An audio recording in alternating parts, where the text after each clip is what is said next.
The Tao of Self-Confidence, episode 554.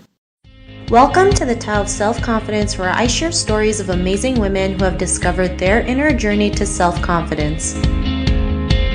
Visit our website at thetaoofselfconfidence.com. Your inner journey to self-confidence awaits.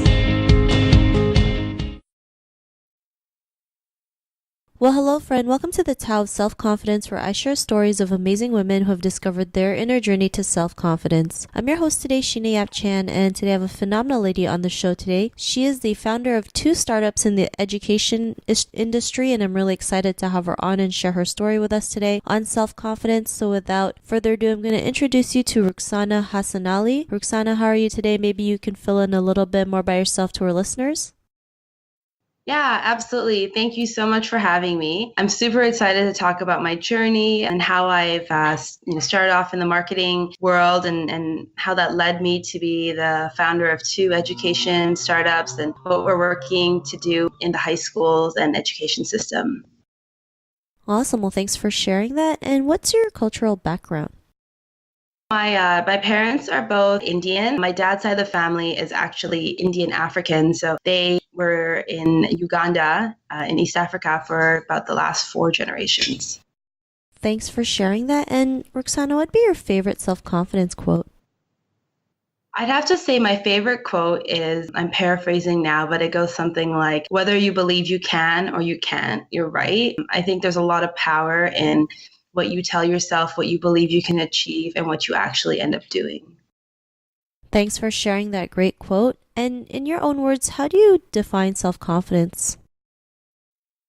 I think for me, self-confidence is doing things that make you feel good and powerful, so that when you walk into a room, whether it's to hang out with friends, family, or a business meeting, that you feel like you're representing your best self. And I think for everyone, that's something different. And finding out what that looks like and what that routine is for you, I think is a big part of your self-confidence.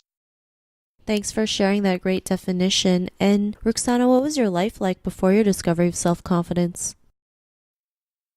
Yeah, I really struggled with self-confidence my whole life. I know, like, if you would ask some of my friends, they may not think that, because I've tried my hardest to appear as someone with confidence. And I kind of did all of the typical things like, okay, I'm going to try and look a certain way, act a certain way, all the kind of external measures that people would kind of do to think this is what a confident person looks like. And I noticed that, like, I never felt confident despite maybe what other people thought. And so it was like a real challenge for me to try and find my identity, find who I am, balance like that level of femininity with that like wanting to be taken seriously in the business world. And so it was very interesting, and it was a journey for sure.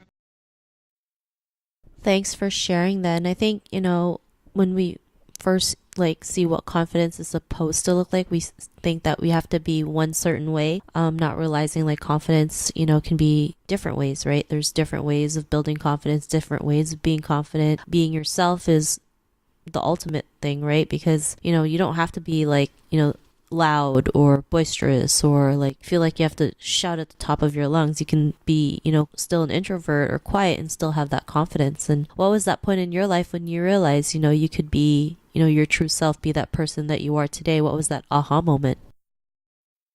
I'm like half proud and half like a little bit embarrassed to admit this, but it was probably only a few years ago. It was when I started working at this media company, Press Reader, and I felt confident enough to share my ideas that I thought were kind of far-fetched or something that maybe like people wouldn't take seriously. And I got really good feedback, and it really gave me the confidence to keep on, pursuing, these ideas and doing the work that I believed really supported them, and then sharing them with our executive team. Of course, they're not all wins, and that's kind of that's the best part of having this confidence in yourself, is knowing that not everything you do is going to be 100% and everyone's going to love it, but that you do the due diligence, that you believe to look into an idea and present it. And, that's really, I think, the hardest part. So for me, it probably been a few years ago when I really seriously started working in the marketing and branding industry and feeling confident that I can share my ideas and getting that feedback and realizing that there is something unique about my perspective and everyone's perspective. And it's just a matter of sharing that confidently and having people see your vision so that they can get on board.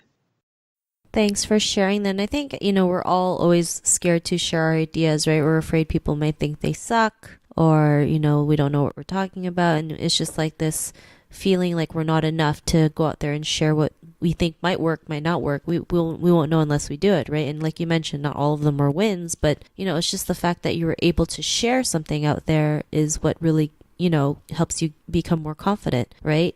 Doesn't matter what the result is the fact that you took action on it is what matters the most. And because of that, what's your life been like now?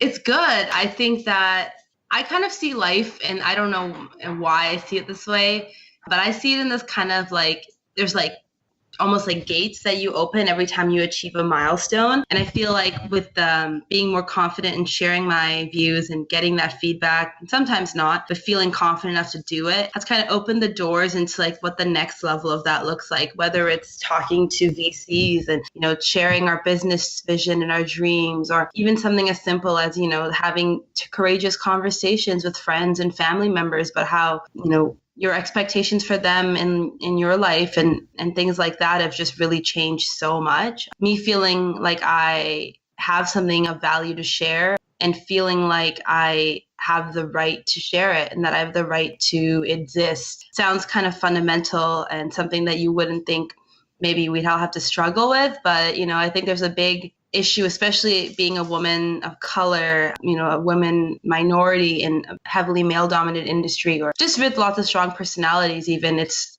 something that kind of, if you don't constantly work at reinforcing yourself and feeling good about yourself, that it's easy to fall kind of down and not feel as confident and not feel as good. Thanks for sharing that. And it's great that you're out there just, sharing, right? No matter what happens, like you just know that what you're doing is good, is creating a positive impact in the world. So thanks again. And if our listeners were tuning into your episode and they were in a similar journey to self-confidence, what would be that one tip you would give to her? I would say take time out for yourself, whether it's 15 minutes a day, 5 minutes a day, an hour a day, whatever you can spare, and take that time to focus on you. And even if in the beginning it's just bubble baths or couch surfing and just thinking about yourself and what you need, giving yourself that space to realize your potential and your self-care is really important. I think a lot of women are very focused on helping others that we forget to take care of ourselves. So I'd say give yourself that time to grow, and you will. Thanks for sharing that great tip. And I do believe self-care is really essential for us. Like it just really, we just need that me time. So like you mentioned, it's a great tip. Even if it's as little as 15 minutes, it's better than nothing. So thanks again. And if our listeners wanted to get to know a little bit more about you and what you do, or check out your startups, is there any links or social media profiles we can connect with? Yeah, absolutely. So you can find us on Twitter, Facebook, and Instagram under the name Protohack. And then we also have our new business, which is a competitive fundraising game for high school students that we're very excited about. And it's Startup League, also same name on Facebook, Twitter, and on Instagram. And if you want to connect with me, it's at Rukshana_H on Twitter. Thanks for sharing that. And to our listeners, if you want to connect with Rukshana, you can also head on over to thetaoofselfconfidence.com and search for Rukshana's name. Her show notes will pop up along with everything else that we talked about. And I really just want to thank Rukshana for taking the time to share her story and tips with us. So thank you so much. Absolutely. It's always a pleasure to connect with other women. Such a supporter. I think we need more women out there showing what we do and how other women can get on board and do some amazing stuff as well. I totally agree. So thanks again for being on the show. And to our listeners, be on the lookout for another new episode of another amazing woman's journey to self-confidence. And we'll talk to you soon. Bye for now.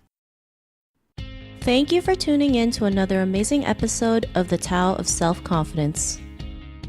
Please subscribe to the show on Apple Podcasts or Spotify to get your daily boost of confidence.